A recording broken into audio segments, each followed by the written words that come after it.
뉴스 시작합니다. 저는 동정민입니다. 이제 16시간 남았습니다. 헌법재판소의 탄핵 선고 선택지는 단 2개입니다. 윤석열 대통령이 파면되느냐 돌아오느냐. 대통령 측도 야당 측 누구도 결과를 장담하지 못하고 있습니다. 이 선고 결과에 따라 운명이 갈리다 보니 양측은 전날까지 치열했습니다. 먼저 이재명 민주당 대표 12.3 계엄 때 최대 10,000명 국민을 학살하려던 계획이 있었다고 주장했고 국민의힘은 허위 사실로 고발하겠다고 했습니다. 이상훈 기자입니다. 윤석열 대통령 탄핵 심판 선고를 하루 앞두고 이재명 더불어민주당 대표는 제주 4.3 희생자 추념식에 참석했습니다. 이 대표는 추념식 직후 국가폭력은 어떠한 경우에도 용서될 수 없다며 12.3 비상계엄 선포를 국민 학살 계획이라고 주장했습니다. 12.3 친위 군사 쿠데타 계획에는 약 5,000명에서 10,000명의 국민을 학살하려던 계획이 들어 있습니다. 이 대표는 지난달에도 같은 주장을 펼친 바 있습니다. 당시 노상원 전 국군정보사령관이 작성한 수첩에 이 같은 내용이 들어있다는 한 언론사의 의혹을 인용했습니다. 1차로 500명을 수거해서 연평도 가는 바다 위에서 배를 폭파해서 다 죽일 건데 10차까지 5,000에서 10,000명 정도를 1차와 같은 방법으로 죽이면은 문제가 있을 수 있어서 다른 방법이 뭘까 이런 고민하는 장면이 나옵니다. 이 대표가 대통령 파면을 촉구하고자 탄핵 선고 전날 자극적인 노상원 수첩 의혹을 다시 언급했다는 해석이 나옵니다. 이 대표는 오후에는 당 비공개 회의를 소집했습니다. 한 참석자는 탄핵 인용 시 바로 조기 대선 국면으로 전환하는 방향에 대해 이야기를 나눴다고 전했습니다. 이 대표는 내일 오전 지도부와 함께 탄핵 선고 결과를 지켜볼 예정입니다. 채널A 뉴스 이상원입니다. 윤 대통령 측은 이재명 대표의 새빨간 거짓말에 경악한다면서 즉각 반발했습니다. 검찰 공소장에도 수사 기록에도 없는 내용인데 이 대표가 대통령 탄핵 선고를 하루 앞두고 극단적인 선동을 하고 있다는 겁니다. 이세하 기자입니다. 이재명 더불어민주당 대표의 국민 10,000명 학살 계획 발언이 전해진 직후 대통령 측은 모두 새빨간 거짓말이라며 이 대표를 비판했습니다. 윤 대통령 대리인단은 검찰 공소장은 물론 수사기관의 어떤 수사 기록에도 국민 학살 계획 따윈 존재하지 않는다고 반박했습니다. 이재명 대표가 이성을 완전히 잃고 말았다면서 터무니없는 허위 사실을 주장하며 극단적인 선동에 나섰다고 비판했습니다. 이 대표의 발언이 윤 대통령 탄핵 심판 선고를 하루 앞둔 상황이라 절박함에서 비롯된 것이라고 주장했습니다.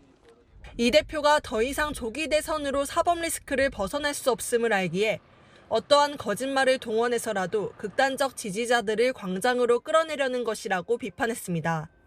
폭동을 유도하는 내란 선동과 다를 바 없고 헌법재판관들을 겁박하는 헌정 파괴 책동으로 규정하기도 했습니다.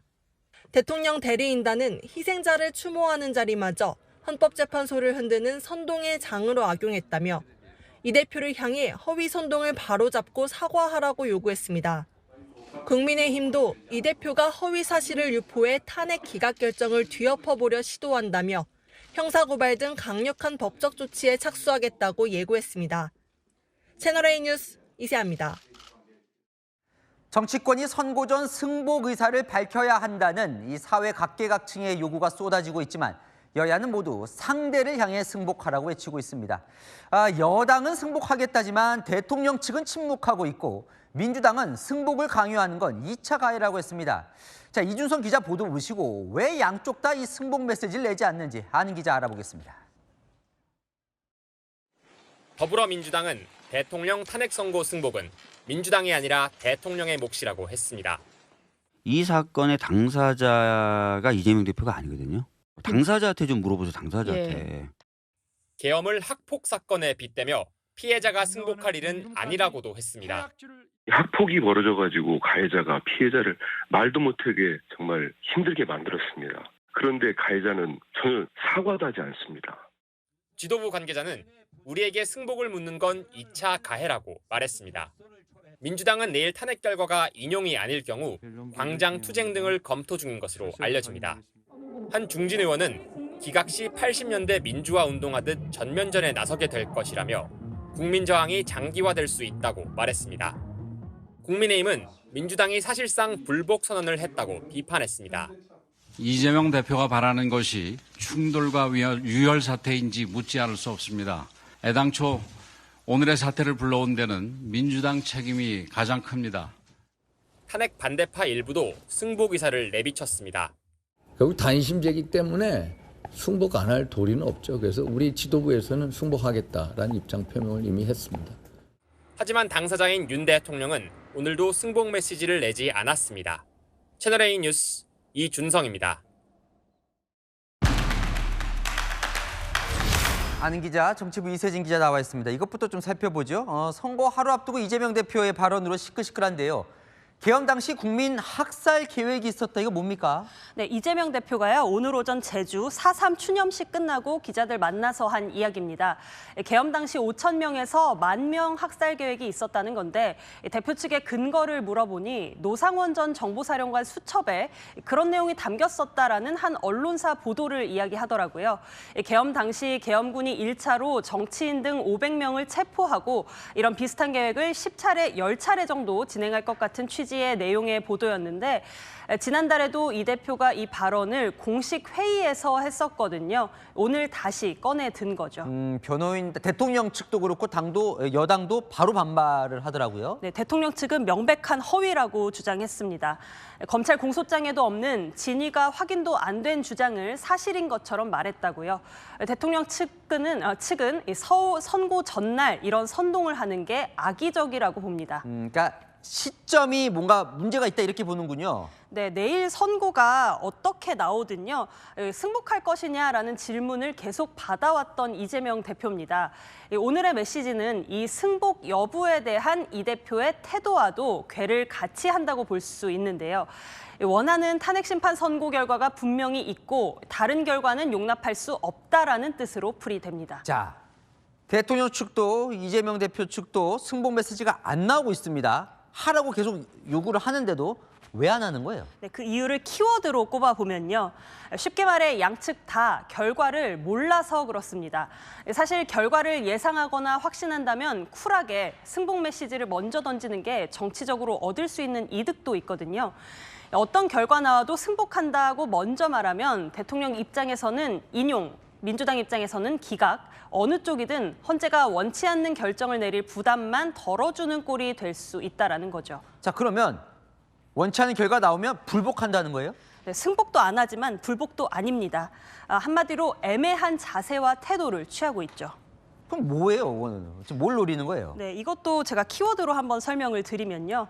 플랜 B 때문이라고 볼 수 있을 것 같아요. 대통령의 플랜 A는요, 직무 복귀일 것이고 민주당의 플랜 A는 대통령 파면이겠죠.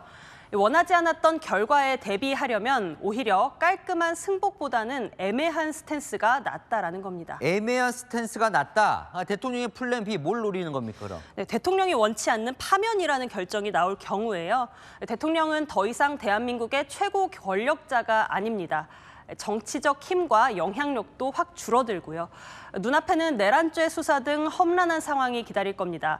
본인과 주변을 지키기 위해서라도 힘이 필요합니다. 그게 바로 여론입니다. 그러니까 지금 승복한다고 말하는 것보다 안 하는 게 여론에 더 유리하다 이렇게 보는 건가 보죠? 네, 파면이란 결정이 나온다면요. 지지자들에게 억울한 대통령으로 남는 게 향후를 도모할 정치적 수가 될 수 있다는 겁니다.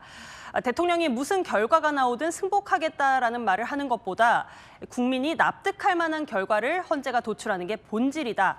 대통령 측의 이 메시지에도 이런 뜻이 담겨 있어 보입니다. 여론이 대통령과 함께라면 파면 이후 조기 대선 국면에서도 대통령은 힘을 발휘할 수 있습니다. 국민의힘 출신 천하람 개혁신당 대표 권한대행, 탄핵 반대파의 정치적 동력을 대선 경선 때 활용해서 대통령 후보를 세우려 할 수 있다라고 전망하기도 했습니다. 자, 그러면 이재명 대표나 민주당에서 승복 의사를 명확히 밝히지 않는 것도 뭔가 애매하게 하는 게 좋다 이렇게 보는 거예요. 네, 원치 않는 대통령의 직무 복귀 상황이 생길 경우에요. 민주당의 목표는 지금과 달라질 가능성이 낮아 보입니다. 정부의 조기 종식, 최대한 빠른 대선이라는 목표가 여전히 본질인 겁니다.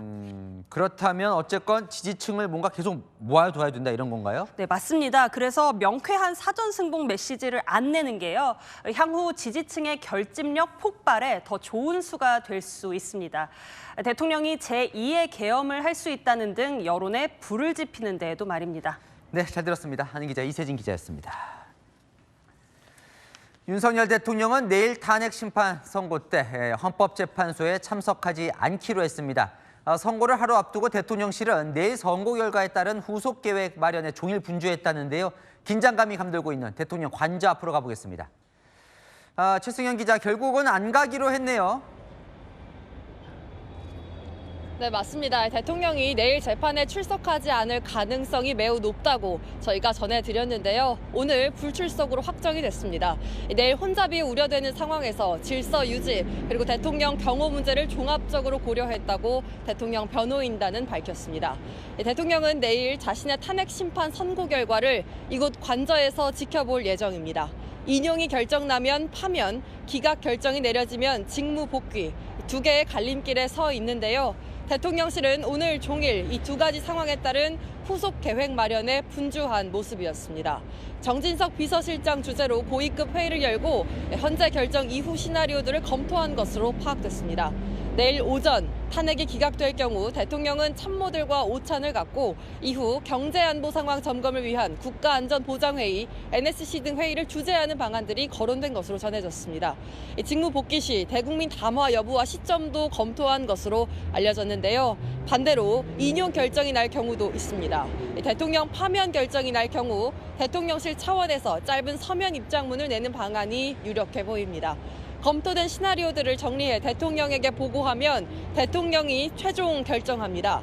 대통령은 오늘 관저에서 변호인단을 포함해 별도의 외부인 만남 없이 산책과 독서를 하며 내일 선고 결과를 덤덤하게 기다리고 있다고 대통령 측은 밝혔습니다. 지금까지 대통령 관저 앞에서 전해드렸습니다. 이제 16시간 남았습니다. 밤을 넘기고 내일 오전 11시 헌법재판소 대심판정에서 헌정사상 세 번째 대통령 탄핵 심판 선고가 이뤄집니다. 선고문 낭독이 있을 그 대심판정에 김지윤 기자가 미리 가봤습니다.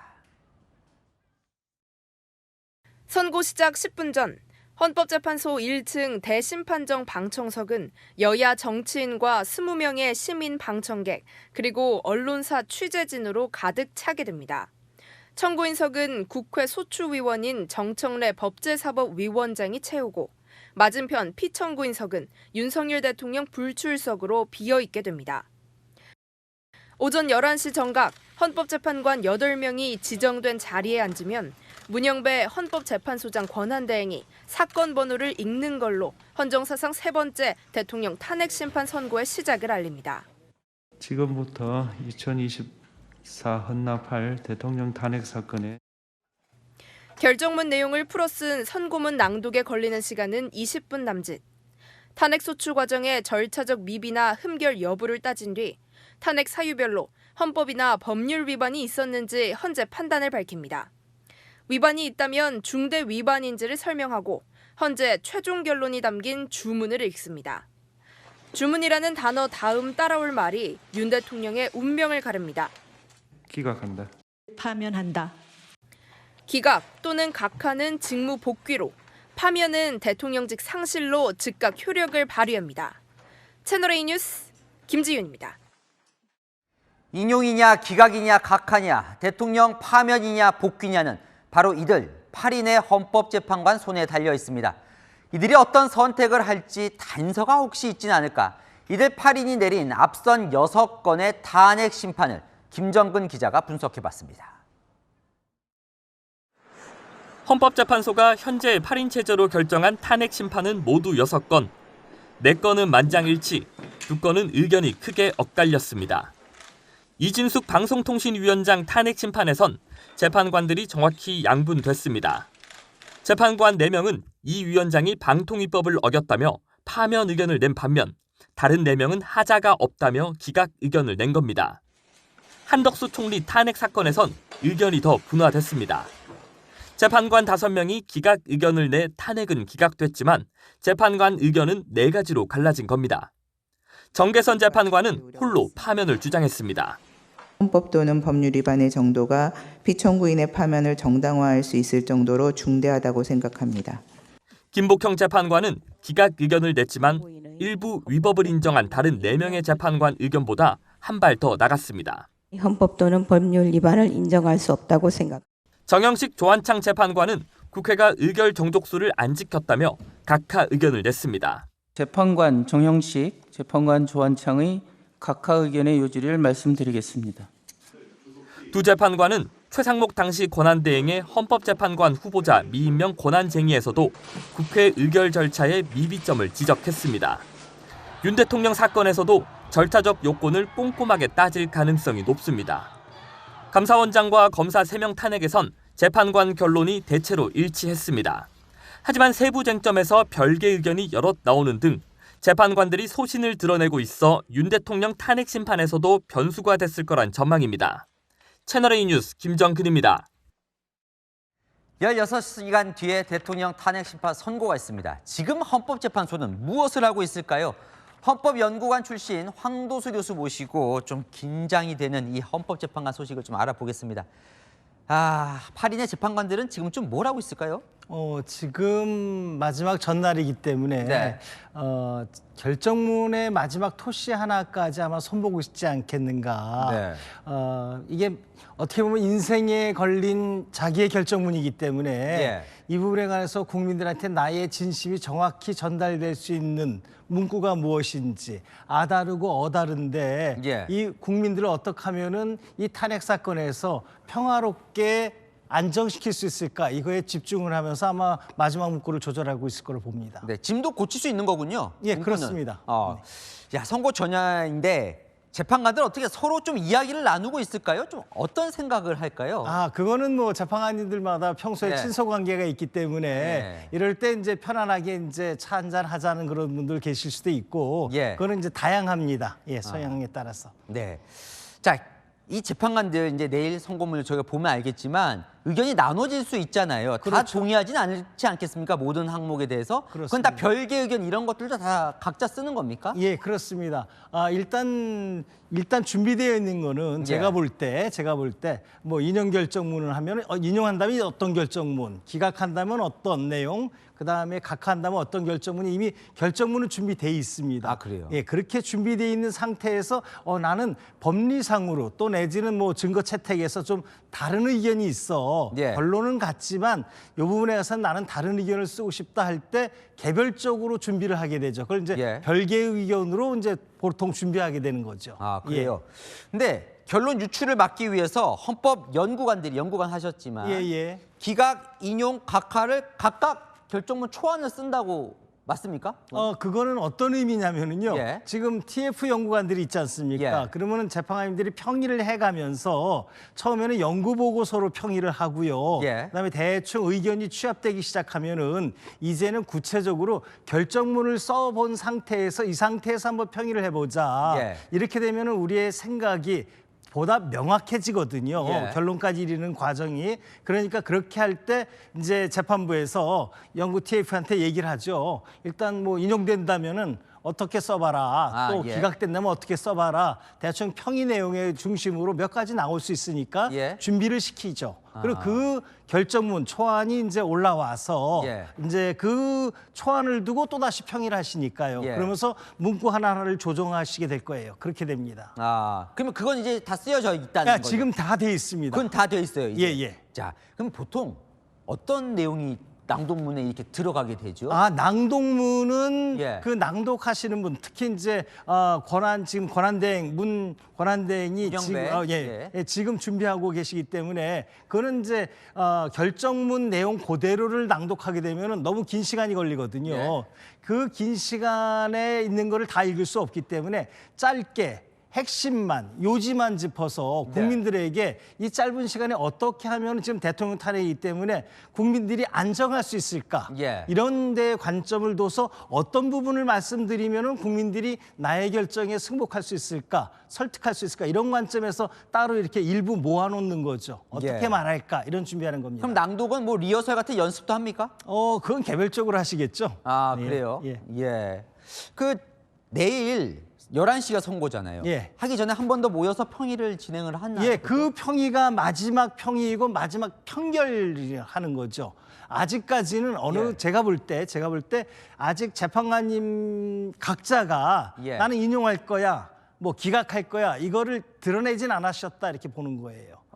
그걸 드러내는 순간이 이제 내일 아침 10시에 있는 그 평의 절차에서 이제 드디어 이제 그 임명 순서에 따라서 최근 임명되신 분부터 이제 한 분 한 분 이제 말씀하게 됩니다. 최근 임명된 사람부터?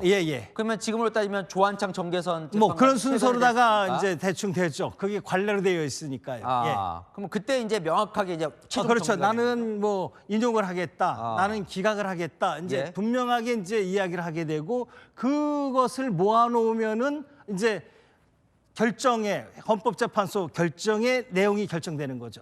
마지막으로 그러면 흔히들 말하는 보수, 진보 이렇게 좀 저희가 이제 추천에 따라서 성향을 좀 나눠서 언론이 보도하지 않습니까? 자, 이 누가 지명한 재판관에 따라 실제로 그렇게 의견이 나뉩니까? 영향을 받죠. 그렇군요. 받습니까? 그거 조금 더 말씀드리기에는 좀 시간이 길어지겠죠? 알겠습니다. 오늘은 여기까지 듣겠습니다. 아이고, 내일 긴장이 됩니다. 지금까지 황도수 교수와 이야기 나눠봤습니다. 고맙습니다. 네, 지금 현재 이 지하철 3호선 안국역은 지하철 열차가 정차하지 않습니다. 내일 선고를 앞두고 헌법재판소 앞 150m는 진공 상태가 완료가 됐다고 하거든요. 현장 바로 연결해 보겠습니다. 자, 강보인 기자, 헌법재판소 바로 앞인가요? 아직 인파는 안 보이는 것 같습니다. 네, 맞습니다. 제가 서 있는 이곳 헌법재판소 앞은 1인 시위대와 기자회견으로 늘 인파가 북적거렸던 곳인데요. 지금 이곳엔 경찰 바리케이드가 겹겹이 추가로 설치됐습니다. 이쪽으로 와보시죠. 경찰 버스 사이에 있는 이 비좁은 틈을 지나서 가보면 경찰 버스가 차벽을 만들어서 헌재 주변을 성벽처럼 감싸고 있습니다. 경찰관들 외 시민들의 모습은 보이지 않고 있는 상황입니다. 교통 차량들도 멈추고 또 집회나 구호 시위도 들리지 않게 되면서 이곳은 적막감 속 긴장감까지 흐르고 있습니다. 경찰은 헌재 앞 150m 지역에 버스 200여 대로 통행을 막았는데요. 큰 길 외에 골목길까지 소형 버스를 배치해 헌재로 향하는 모든 길목을 차단했습니다. 헌재 주변 가게와 기업들도 시위대 난입으로 인한 피해를 막기 위해 오늘 오후부터 휴업이나 재택근무에 들어갔습니다. 여기에서 피해가 끼칠 수 있고 영업적으로도 모든 장면에서 교통 혼잡이 예상되고 회사 임직원들의 안전을 고려해서 재택근무를 결정하게 됐습니다. 헌재 주변 학교 11곳도 내일 임시 휴업에 들어갑니다. 헌재 근처 지하철 3호선 안국역은 오늘 오후 4시부터 임시 폐쇄에 들어갔고 전동차도 정차하지 않고 통과하고 있습니다. 원래 내일 첫 차부터 폐쇄 예정이었지만 시위 인파 밀집이 우려되자 시점을 앞당긴 겁니다. 지금까지 헌법재판소 앞에서 전해드렸습니다. 탄핵 찬반 양측은 철야 집회에 돌입하며 막판 총력전을 펼치고 있습니다. 선고 당일인 내일은 13만 명이 거리로 나설 걸로 보이는데요. 경찰은 분신이나 방화 시도에 대응할 휴대용 소화포를 준비하는 등 만전을 기하고 있습니다. 권경문 기자입니다. 탄핵 촉구 집회 참가자들이 8대0 파면이라고 적힌 대형 현수막을 펼칩니다. 파면하라! 파면하라! 8대0 파면하라! 민노총 조합원 수천 명도 내일 헌재의 윤석열 대통령 파면을 촉구하고 나섰습니다. 헌재 주변에 모인 탄핵 반대 집회 참가자들은 헌재의 기각 결정을 촉구했습니다. 탄핵 기각! 탄핵 기각! 탄핵 무효! 이들은 오늘 광화문 광장 근처에서 철야 집회도 예고했습니다. 탄핵 심판 선고 당일인 내일은 탄핵 찬반 양측 시위대가 최대 13만 명까지 직결을 예고했습니다. 탄핵 촉구 측은 헌재 근처 광화문 앞에, 탄핵 반대 측은 용산 대통령실과 한남동 관저 앞에 집결할 전망입니다. 경찰은 실제로는 이보다 많은 인원이 모일 가능성도 있다고 보고 있습니다. 경찰은 내일 가포 비상체제로 기동대 14,000명을 서울 도심에 배치합니다. 경찰은 이곳 인사동 일대 완충지대 곳곳에 방호벽을 설치해 양측 집회 참가자들의 충돌을 막을 계획입니다. 선고 결과에 불만을 가진 집회 참가자들이 국회에 난입하거나 대통령 관저 근처에서 돌발 행동에 나설 가능성도 대비하고 있습니다. 그 어떤 불법 행위도 용납하지 않겠습니다. 경찰은 장갑 형태의 보호복과 경찰봉, 캡사이신 분사기 등으로 시위대와의 충돌에 대비하고 분신이나 방화 시도에 대응할 휴대용 소화포도 200개 가까이 준비했습니다. 채널A 뉴스 권경문입니다. 네, 민주당은 내일 윤 대통령 탄핵 심판 결과와 상관없이 최상목 경제부총리 탄핵을 추진한다는 계획입니다. 한덕수 권한대행 재탄핵도 언제든 할 수 있게 준비하겠다고 했습니다. 정현주 기자입니다. 더불어민주당은 국회 현안 질의에 불참한 한덕수 대통령 권한대행과 최상목 경제부총리를 일제히 비판했습니다. 국회를 무시하고 있습니다. 그로 인한 사회적 혼란과 국가적 피해에 대한 책임도 져야 하지 않겠습니까? 당신들은 공무원입니다. 국회가 국민을 대신해 질문하겠다는데. 민주당은 내일 최상목 부총리 탄핵안 표결을 그대로 추진하겠다는 입장입니다. 당 관계자는 마은혁 후보자 임명에 끝까지 협조하지 않은 괘씸죄가 크다고 말했습니다. 다만 본회의를 열려면 우원식 국회의장의 협조가 필요합니다. 우 의장 측은 내일 윤 대통령 선고 결과를 보고 본회의 개최 여부를 최종 결정할 것으로 전해집니다. 민주당은 현안 질의에서 최 부총리의 미국채 보유를 파고들며 수사를 촉구했습니다. 이해충돌 방지 의무 위반 그리고 또 미공개 정보 이용 행위에도 해당할 가능성이 있다라고 생각을 합니다. 제촉된다면 법과 원칙에 따라서 성실히 수사하도록 그렇게 하겠습니다. 한덕수 대행 재탄핵 카드는 언제든지 발휘할 수 있도록 일단 준비는 하겠다는 방침입니다. 다만 원내 관계자는 윤 대통령 파면 시 한대행 탄핵은 고심해야 하지 않겠냐고 말했습니다. 탄핵 인용 시 연륜 있는 한대행이 안정적으로 조기 대선을 관리해야 하고 여론의 역풍도 고려해야 한다는 뜻으로 풀이됩니다. 채널A 뉴스 정현주입니다. 다음 소식입니다. 트럼프 미국 대통령이 미국 해방의 날이라며 예고했었죠. 상호 관세 베일을 벗겼는데요. 전 세계는 경악했습니다. 국가별로 제각각 관세율을 매겼는데 자유무역 협정을 맺은 우리나라도 26%에 달합니다. 적보다 우방이 더 나쁘다며 한미 FTA도 휴지 조각으로 만들 거죠. 전 세계를 향해 그러고는 보복하지 말라고 으름장까지 났습니다. 워싱턴 최주현 특파원입니다.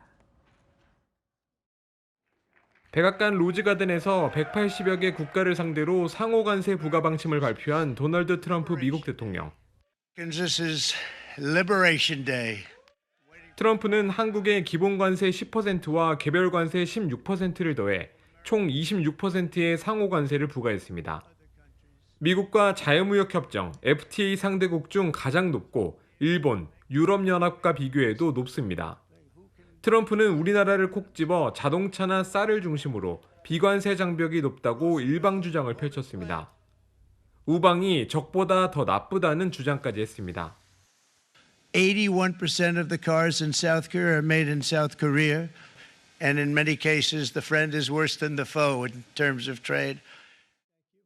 전문가들은 한국에 대한 고율 관세는 이례적이라며 사실상 한미 FTA가 13년 만에 휴지 조각이 됐다고 평가했습니다. Seem to have been much higher than expected. To think creatively and to try and find solutions that are out of the box that might appeal to the administration. 뉴욕타임즈는 트럼프의 관세 부과 논리에 심한 과장과 왜곡이 있다고 지적했습니다. 기본 관세는 현지 시각 5일부터, 개별 관세는 9일부터 시행되는 가운데 트럼프 행정부는 각국에 보복하지 말라고 으름장까지 놓았습니다. Don't immediately retaliate. Let's see where this goes, because if you retaliate, that's how we get escalation. 미국 현지에서는 트럼프가 선 관세 부과 후 협상 기조를 분명히 온 상황에서 관세율을 낮추기 위한 각국의 대응에 주목하고 있습니다. 워싱턴에서 채널A 뉴스 최주현입니다. 자, 한국에 부여된 관세율, 제가 26%라고 말씀을 드렸죠. 공식 문서에 적힌 숫자인데요. 그런데 트럼프 대통령이 발표 때 든 차트에는 또 25%로 적혀 있습니다. 뭐가 맞는 건지 우리 정부는 그것부터 진상 파악에 나섰습니다. 문예빈 기자입니다. 국가별 상호 관세율이 적힌 차트를 직접 들고 발표하는 도널드 트럼프 미국 대통령. 중국과 유럽연합으로 시작하는 리스트에서 한국은 7번째에 있었습니다. 상호 관세율은 25%로 적혀 있습니다. 그런데 같은 날 백악관 홈페이지에 공개된 행정명령 부속서에는 우리나라의 관세율이 26%로 표기됐습니다. 한국뿐 아니라 인도, 남아프리카 공화국, 스위스 등 10여 개국의 관세율도 트럼프가 발표한 수치보다 1%포인트 높게 나타났습니다. 백악관 측은 행정명령 부속서 수치가 기준이라고 밝힌 것으로 알려졌습니다. 하지만 숫자가 다른 이유는 명확히 밝히지 않고 있습니다. 25%로 표기했던 뉴욕타임스 등 외신들도 현재는 26%로 보도하고 있습니다. 세계를 상대로 한 상호관세 조치를 주먹구구식으로 한 것 아니냐는 비판이 나오는 가운데 우리 정부도 상황 파악에 나섰습니다. 관련해서 미치고 확인 중에 있습니다. 트럼프는 이날 차트 순서대로 관세 부과 국가를 비판하면서 7번째인 우리나라는 건너뛰기도 했습니다. 트럼프 2기 행정부의 주요 인사들을 출동시킨 트럼프는 청중들에게 모자를 던지고 군악대 연주에 맞춰 주먹을 들어올리는 등 상호 관세쇼를 펼쳤습니다. 채널A 뉴스 문예빈입니다. 정부는 보복 관세 같은 강경 대응보단 협상을 통해 관세율을 낮추는 데 총력을 다하겠다는 태세입니다. 마침 방한 중인 트럼프 최측근이 추후 협상을 통해서 관세율이 바뀔 수 있다고 말해 관심이 모입니다. 서주희 기자입니다. 트럼프 1기 행정부 시절 국가안보회의 비서실장이었던 프레드 플라이츠 미국 우선주의 정책연구소 부소장. 그는 한국의 26% 상호 관세가 협상을 통해 바뀔 수 있다고 내다봤습니다. 특히 유럽은 트럼프와 협상이 잘 안 될 것 같지만 한국은 다르다고 강조했습니다. That I think this is the opening salvo in negotiations. And that this is something that will be negotiated and altered over time. And I think South Korea will do very well in those negotiations. 그러면서 조선업과 알래스카 개발 사업 등 트럼프가 강조한 분야의 협력을 통해 관세율을 낮출 수 있다고 밝혔습니다. America needs help in building ships. The Alaska LNG pipeline will cost about $44 billion to finish. 플라이츠는 트럼프가 공정성을 중요시한다고 강조했습니다. Trump's position that trade can't just be free. It has to be fair. 하지만 일각에선 미국의 일방적인 관세 부과로 한미 자유무역협정 FTA가 백지화됐고 무역 협상을 다시 해야 한다는 것 자체가 문제라고 지적합니다. 채널A 뉴스 서주입니다. 안 기자, 경제산업부 신선미 차장 나와 있는데요. 생각보다 높은 수치인 것 같은데요. 우리나라 왜 관세 26%예요? 근거가 뭡니까? 황당한 계산법을 적용을 했습니다. 미국은 한국의 수출보다 수입을 더 많이 해 상품 무역 수지가 660억 달러 적자가 나자 그 수치에 미국이 한국 제품을 수입한 금액인 1,315억 달러로 나눈 겁니다. 이 숫자가 0.502인데요. 100분율로 환산하면 50.2%죠. 그동안 트럼프는 절반 수준의 관세를 부과한다 언급한 만큼 50.2%의 절반을 관세로 매긴 겁니다.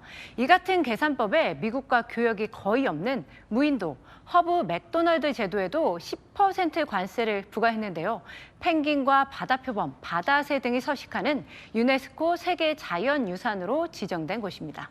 그동안 우리 정부는 한미 FTA로 사실상 관세가 없다고 해왔잖아요. 그렇다면 미국의 계산법은 틀린 거 아니에요? 맞습니다. 미국의 계산법은 사실상 잘못된 겁니다. 한미 FTA에 따라 미국 상품에 대한 관세는 0.79%에 불과하다는 게 정부 측 설명인데요. 이 부분을 미국에 여러 차례 설명했지만 헛수고였던 셈입니다. 아니 그런데 나라별로 제각각인데 일본은 또 24%예요. 왜 우리보다 낮은 겁니까? 일본 제품 수입액과 이 상품 수지 적자가 우리보다는 적어서 24%라는 숫자가 나온 겁니다. 하지만 한미 FTA도 있는데 우리나라의 관세를 더 세게 때렸다는 점에서 일본보다 동맹 순위에서 밀렸다는 분석이 나오는데요. 앞서 트럼프는 한국의 비관세 장벽이 심하다고 비판을 하기도 했습니다. 이 한일 간의 관세율 2%포인트 뭐 적어 보이지만 실제로 이게 1, 2%가 엄청나게 큰 영향을 미치는 거 아니에요? 우리에게 피해를 보는 거 아닙니까? 맞습니다. 요즘 미국에서 인기가 높은 이 라면을 예로 한번 들어보겠습니다. 농심은 라면을 미국 현지에서 100% 생산을 해서 관세가 없습니다. 반면 이 삼양식품의 불닭볶음면은 미국에 공장이 없어서 26%의 관세를 그대로 맞게 됐는데요. 라면으로 유명한 이 일본 니신 제품과 월마트 온라인 판매가 기준으로 이들 세 개의 제품을 비교해 봤는데요. 신라면의 이 가격 경쟁력은 눈에 띄게 높아지는 반면 불닭볶음면은 큰 타격이 예상됩니다. 근데 사실 이제 관세 매길 거라고 예고는 해왔잖아요. 근데 생각보다 또 높다 보니까 그럼 우리 정부는 뭐 했냐 그동안 이런 얘기도 좀 나올 것 같은데요. 맞습니다. 이 탄핵 정국 속 대통령 부재로 인해서 트럼프 대통령과의 소통이 불가능했던 점이 영향을 미쳤다는 분석입니다. 2월 말부터 경제 관련 부처 수장들이 미국 측과 소통을 하긴 했지만 한계가 있었고요. 한덕수 대통령 권한대행은 오늘 TF 회의를 2번이나 열어 대미 협상에 나서라고 지시했습니다. 근데 사실 26% 이것만 지금 중요한 게 아니라 해외에 생산기지 많이 나가 있는 우리 기업들이 관세 폭탄을 또 맞게 된 거 아니에요. 맞습니다. 가전, 휴대폰 등은 베트남과 인도 등의 생산 기지가 많아서 우려가 큽니다. 이 삼성전자의 경우 전 세계 판매 중인 스마트폰의 50% 이상을 베트남에서 생산하는데요. 이 중 14%가량이 미국에 수출되는 걸로 추정이 됩니다. 베트남 관세가 46%로 높은 만큼 우리 기업들도 상대적으로 더 고율의 관세를 받게 되는데요. 삼성전자는 일단 우리와 베트남 정부의 공식 대응을 기다린다는 계획입니다. 이미 많은 투자로 현지의 설비 시설을 갖춘 만큼 글로벌 공급 막내 생산지 조정이 쉬운 일은 아니어서 고심이 깊은 상황입니다. 어쨌든 협상을 앞으로 더 잘해야 될 것 같습니다. 경제산업부 신선미 차장과 살펴봤습니다. 네, 어린 생명을 돌보는 간호사의 행동이라고는 도저히 믿기질 않는데요. 대구의 한 대학병원 신생아 중환자실에서 간호사가 아기들의 사진을 SNS에 올리며 학대한 정황이 드러났습니다. 배유미 기자가 취재했습니다. SNS에 올라온 사진입니다. 간호사가 아기를 안고 있는 모습인데 낙상마렵다는 글이 적혔습니다. 떨어뜨리고 싶다는 의미의 비속어입니다. 또 다른 사진에선 병원 침대가 아닌 간호사 무릎 위에 아기를 올려놨습니다. 분노 조절 장애가 몰려온다는 조롱조의 말도 적었습니다. 사진과 글을 올린 건 대구 가톨릭대 병원의 신생아 중환자실 간호사입니다. 아기는 호흡을 제대로 못해 태어난 지 7시간 만에 중환자실에 입원한 상태였습니다. 뒤늦게 이런 사실을 알게 된 부모는 억장이 무너집니다. 제 가슴 하나씩 떨어지는 느낌이 들었습니다.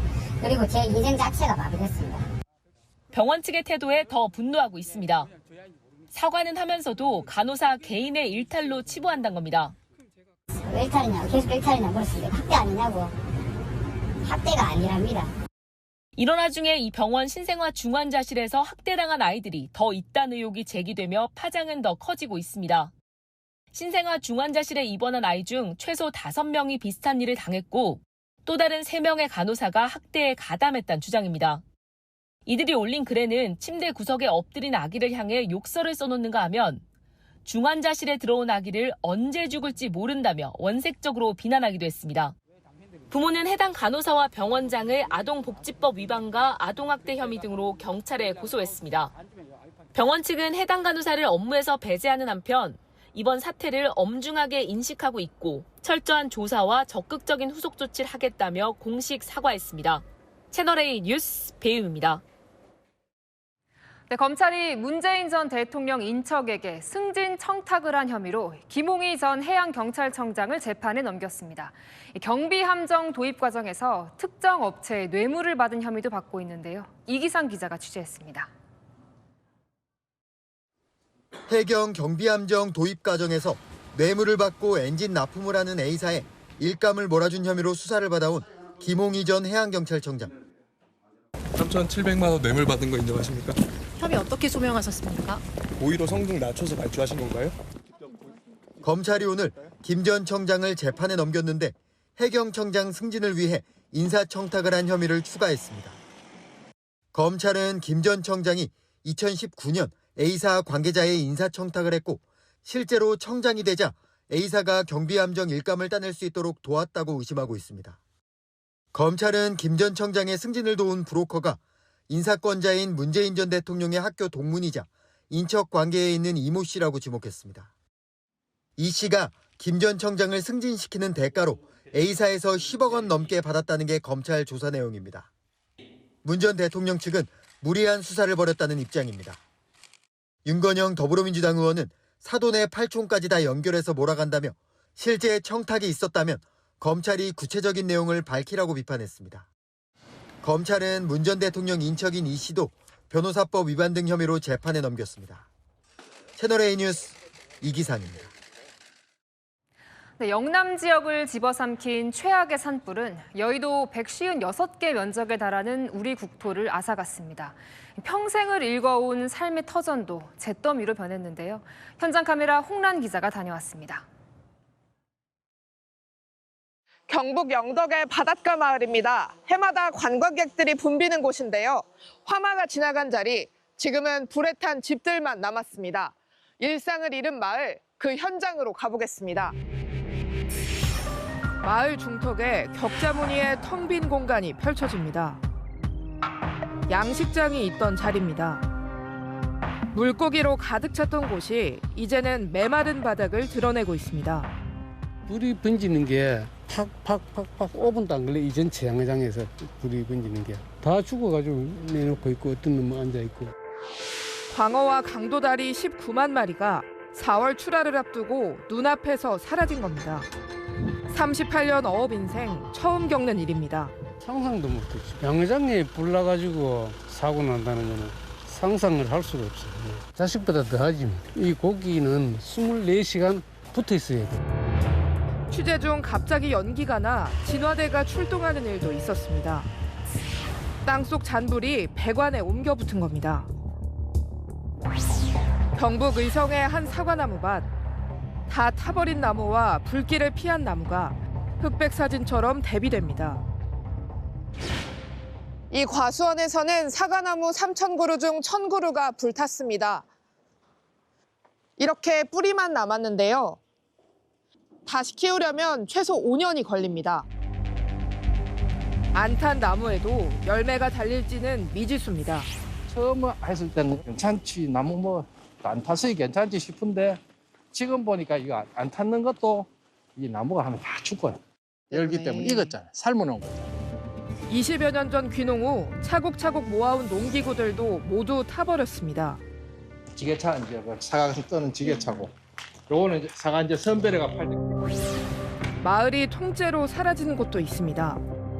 수십 년 평생의 추억들이 재가 되어버린 느낌입니다. 집의 식구 얘기로는 여기서 시집을 와서 이제껏 정이든 한 50년 이 터전을 닦아는 자리가 허무하게 망가지니까. 현장 카메라 홍란입니다. 화마에 맞서 싸운 소방대원도 삽시간에 번지는 불길의 위력이 두렵긴 마찬가지입니다. 화재 진압 뒤 트라우마를 호소하는 소방관들이 매년 늘고 있습니다. 김승희 기자가 만나봤습니다. 화재 진압 트라우마 치유 프로그램에 참여하고 있는 6년차 소방관 안덕진 씨. 최근 대형 산불 현장에서 고군분투하는 동료들을 보며 걱정이 앞섰습니다. 굉장히 힘드실 것 같고 그걸 보면서 나였으면은 어떻게 할 수 있을까 이런 생각을. 안 씨는 첫 화재 진압 현장에서 느꼈던 긴장감이 잊히지 않습니다. 연기 속에서 길을 잃고 산소가 부족해 당황했던 기억이 생생합니다. 지하 한 2, 3층까지 내려갔던 것 같은데 화점까지 가지도 못하고 그냥 바로 다시 올라왔거든요. 공기를 다 써가지고. 사상자가 발생하는 현장은 30년 차 베테랑에게도 쉽지 않습니다. 10년 전 주택 화재 진압에 출동했던 소방관은 당시 상황을 잊지 못합니다. 불길이 그 집안에서 막 번지고 있었는데 창문 쪽에서 이렇게 아우성을 치더라고요. 진압하고 있는데 그 사이에 돌아가셨는데 그 근방으로 지나가면 그때 그 당시에 그 상황이 기억이 나죠. 트라우마를 겪는 소방관들은 매년 늘고 있습니다. 소방청에서 진행하는 심리상담 건수는 최근 5년간 꾸준히 증가해 지난해에만 약 8만 건에 달합니다. 서울시는 산림치유센터 등과의 협약을 통해 올해 1,400여 명의 소방관들에게 치유 프로그램을 제공할 예정입니다. 채널A 뉴스 김승희입니다. 네, 사진을 올리면 따뜻한 수채화 느낌의 일본 애니메이션처럼 바꿔주는 생성형 AI가 인기인데요. 저작권에 민감한 일본 애니메이션 제작사가 문제를 삼을 만도 한데 반응은 의외였습니다. 어떤 입장인지 송찬욱 도쿄 특파원이 물어봤습니다. 챗GPT에 사진을 등록하고 스튜디오 지브리 스타일로 바꿔달라고 입력하자 애니메이션으로 바뀝니다. 이웃집 토토로나 하울의 움직이는 성 등으로 유명한 일본 애니메이션 제작사 스튜디오 지브리 스타일에서 볼 법한 느낌입니다. 誰でも気軽にいい作品というか、いいものが出てくるような時代になってきたんだなっていう感じですね. 지브리풍 사진 변환과 저작권에 대한 공식 입장이 뭔지 이곳 스튜디오 지브리 본사에 물어봤습니다. 제작사 측은 채널A에 특별히 대응하지 않고 있고 입장을 따로 낼 계획은 없다고 말했습니다. 그동안 시간과 노력을 들인 창작물이라며 저작권에 엄격했던 걸 감안하면 이례적인 대응입니다. 일본 문화청은 2023년 AI와 저작권 자료에서 화풍이 비슷해도 저작권 침해로 보지 않는다고 밝힌 바 있는데 이를 의식한 걸로 보입니다. 지브리 스튜디오의 그냥 일반적인 흐름, 스타일 이걸 따라하는 것 자체로는 저작권 복용 어렵다 이거죠. 다만 이를 상업적으로 사용하면 저작권 침해 소지가 있을 수 있다며 주의를 당부했습니다.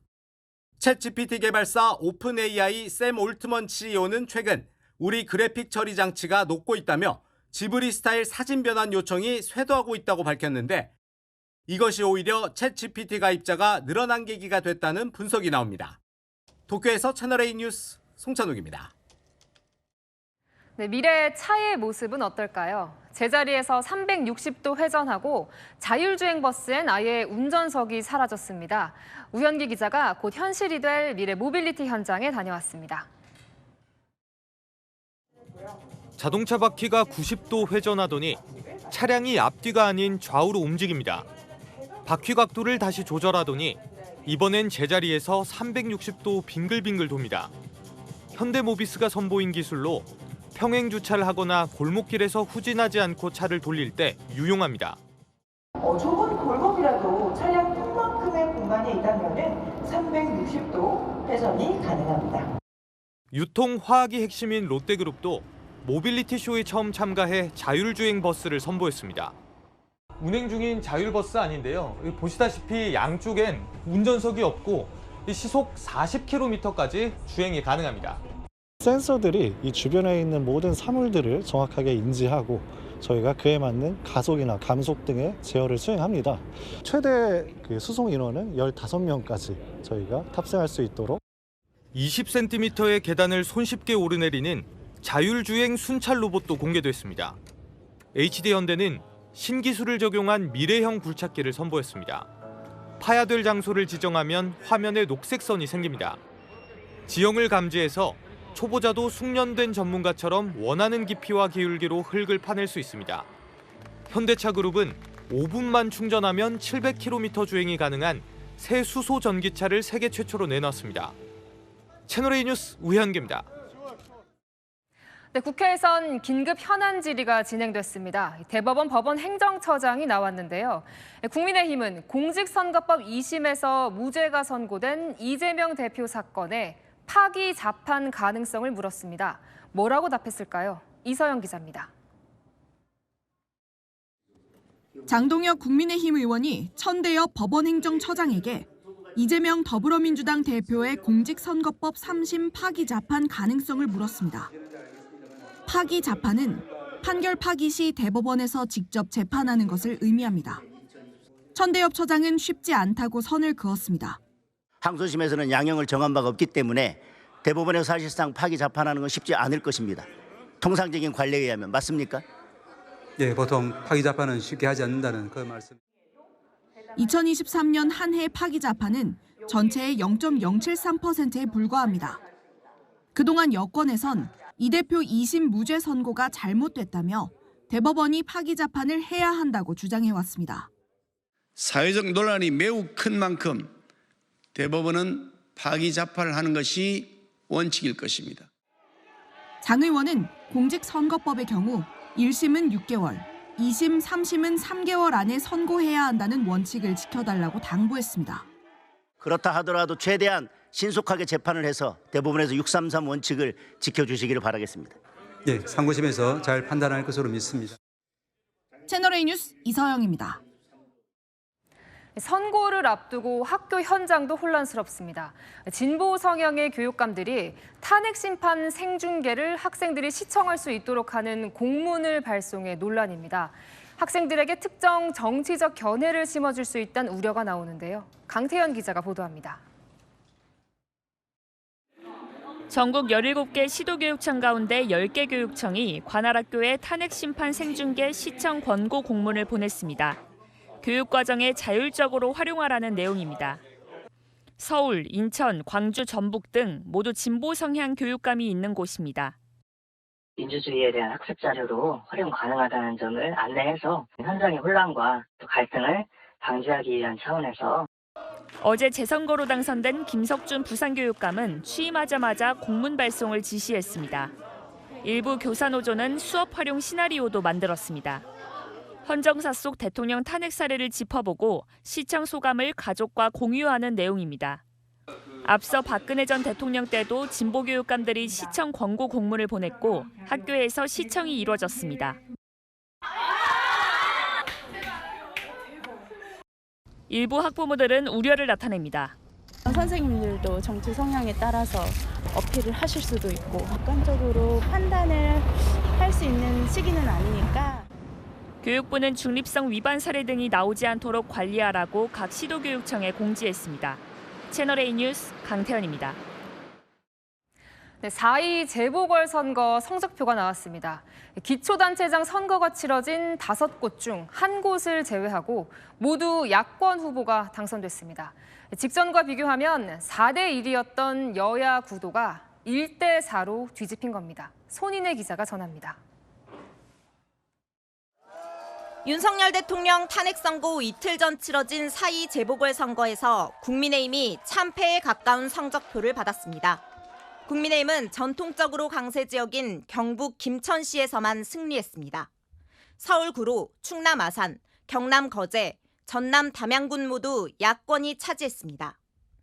해당 지역에서 원래 4곳이 여당, 1곳만 야당이었습니다. 4대1 구도가 1대 4로 역전된 셈입니다. 특히 여당 텃밭인 거제시장 재선거에서는 18.6%포인트 차이로 패했습니다. 부산교육감 선거도 진보 후보가 과반 이상 득표를 차지하며 당선됐습니다. 탄핵 반대 집회를 이끈 전한길 한국사 강사까지 지원 유세에 나섰지만 소용없었습니다. 선거 결과를 무겁게 받아들입니다. 국민의 목소리에 더욱 세심하게 귀를 기울이고 친윤계 김기현 의원도 거제 아산시장 선거는 직전 단체장이 모두 우리 당 출신이었다는 점에서 뼈아픈 패배라고 SNS에 글을 올렸습니다. 당내에선 이번 선거 결과를 두고 사실상 말기암 진단과 같다는 반응이 나옵니다. 떠나간 중도층부터 붙잡아야 한다는 목소리가 커지고 있습니다. 채널A 뉴스 손인혜입니다. 성혜랑 기자와 열왕열왕 시작합니다. 첫 번째 주제 보겠습니다. D-1이네요. 여야 모두 물러설 수는 없겠죠. 네, 대통령 탄핵 심판 선고를 하루 앞두고 이 국회도 긴장감이 가득한데요. 마침 오늘 출석한 국무위원 향한 여야의 질문 공세 수위도 거셌습니다. 윤석열 구속 취소에 대한 검찰의 즉시 항고 왜 하지 않았다고 영장주의 원칙에 반한다고 하는 생각하고 있습니다. 국민들이 무슨 말인지 하나도 모르실 것 같아요. 왜 다른 사람들은 석방하지 않습니까? 본안 재판에서 다투겠다는 입장입니다. 차관님이 생각해도 말이 안 되지 않습니까? 시도해 보셨어요? 견해가지고 그렇게 합니까? 싸늘하네요. 네. 여당도 비장하던데요. 네, 국민의힘에선 이 장동혁 의원이 나섰는데요. 윤 대통령 수사는 첫 단추부터 잘못 꿰인 거라며 쏘아붙였습니다. 그런데 이 상대도 만만치 않더라고요. 지금 법원에서도 수사권에 문제가 있다고 의원님께서 부서장님 자꾸 수사권에 대해서 제가 말씀드리는 전제 자체가 잘못된 부서장님 부분입니다. 전제 자체가 잘못된 게 아니라 취소가 참 됐습니다. 지났는데 자꾸 그 말씀하시는 들어가시면 것이 좋습니다. 너무 합당하지가 않습니다. 자, 5처장도 점점 세지는 것 같고요. 네. 자, 야당이 탄핵한다고 하는 한덕수 대행이나 최상목 부총리는 안 나온 거죠? 네, 두 사람은 이 현안 대응한다는 이 불출석 사유서를 내고요. 안 나왔는데 이걸 두고 야당 의원들은 화가 단단히 났습니다. 오늘 왜 한덕수 총리와 최상목 장관은 안 나오는 겁니까? 런덕수, 런상목입니까? 야당에서 일방적으로 현안 질의를 잡으니까 어떻게 나옵니까? 도망갔다고 얘기하는 게 맞지 않습니다. 조용하세요. 네, 다음 주에 보겠습니다. 남이 하면 선동, 또 무슨 선동을 했다는 걸까요? 승복도 지금 서로 하라고 그러잖아요. 이번엔 서로 선동한다고 싸우고 있습니다. 먼저 여당은 탄핵 선고 시각을 두고 나오는 이 음모론 못 참겠다고요. 4월 4일 오전 11시 아니에요? 444예요. 11시가 4입니다. 4자가 3개 들어가 있어. 틀림없이 죽는 거죠. 정치인이 무당 노릇까지 하면서 살을 날리고 있는 것입니다. 그러니까 4월 4일이면 4 숫자가 2개인데 3개라는 거예요? 네, 11시가 사시라는 주장인데요. 이 사실 사시에 쓰이는 한자는 죽을 사가 아니죠. 그저 죽을 사에 빗대서 탄핵 인용 바람을 담은 겁니다. 국민의힘이 무속 신앙에 기대서 선동한다고 하자 민주당은 내란을 선동하는 건 여당이라고 합니다. 이것 보라고요. 서부지검 앞에서 훈방 가능성을 시사하며 폭동을 부추긴 윤상현 의원. 곧 훈방이 될 것이다. 탄핵일 인용되면 전쟁이라는 홍준표 대구시장의 발언 등이 내란 선동적. 자, 다들 어떻게 그렇게 자기 위주일까요? 네, 지금부터 제가 준비한 영상 보면 아실 텐데요. 꼬리에 꼬리를 물고 남 탓합니다. 최상목 직무대행은 몸조심하기 바랍니다. 정신 나간 수준 아닙니까? 언제는 발표 없는 깨구락지 신사가 되었습니다. 국민의힘이야말로 내란 선동 재력 윤석열을 복귀시킨다면 재판관 8인은 을사팔적으로 을사오적, 을사팔적 조폭 수준입니다. 상대 비판하고선 자신도 또 망언으로 대받는 지독한 끝말잇기. 이젠 그만 보고 싶습니다. 네, 지금까지 여랑야랑이었습니다. 네, 과거 손흥민을 지도하기도 했던 무리뉴 감독이 상대 감독의 코를 꼬집어 논란입니다. 경기에서 패하자 이런 식으로 분풀이를 한 건데요. 김호영 기자가 전합니다. 이렇게 페네르바체 조제 모리뉴 감독이 갈라타사라이 부르크 감독에게 성큼 다가가더니 갑자기 코를 쥐어짜며 비틉니다. 부르크 감독은 고통스러운 듯 그라운드를 뒹굽니다. 양쪽 선수와 스태프들이 뛰어나오며 집단 난투극 일촉즉발 상황까지 치닫습니다. 경찰이 투입돼 바로 양쪽을 갈라놔 불상사로 이어지진 않았습니다. 오늘 리그컵 8강전에서 갈라타사라이가 평소 앙숙이던 페네르바체를 2대1로 꺾자 벌어진 일입니다. 이후 무리뉴 감독은 사과 한마디 없이 무표정하게 경기장을 빠져나가 축구 팬들의 빈축을 사고 있습니다. 페루 축구장에선 태권도 발차기가 나왔습니다. 심판이 레드카드를 꺼내는 순간 노란 옷을 입은 남성이 물병을 휘두르며 달려오자 심판이 단숨에 발길질로 제압한 겁니다. 돌진한 남성은 퇴장 명령에 불만을 품은 축구팀 코치로 밝혀졌습니다. 이후 경기장은 한동안 아수라장이 됐고 경기는 그 상태로 종료됐습니다. 채널A 뉴스 김호영입니다. 내일은 하늘이 맑아진다는 절기 청명입니다. 청명에 날씨가 좋으면 그의 농사가 잘 된다고 하는데요. 다행히 맑고 따뜻한 봄 날씨가 예상됩니다. 하지만 경북 지역은 여전히 건조특보가 남아 있습니다. 바람도 약간 강해서 화재 위험이 큰데요. 청명과 한식에 성묘 가시는 분들은 산불 조심해야겠습니다. 내일 서쪽은 대기질이 탁합니다. 다행히 토요일에는 전국에 비 소식이 있어 이후에는 먼지가 씻겨나갈 전망입니다.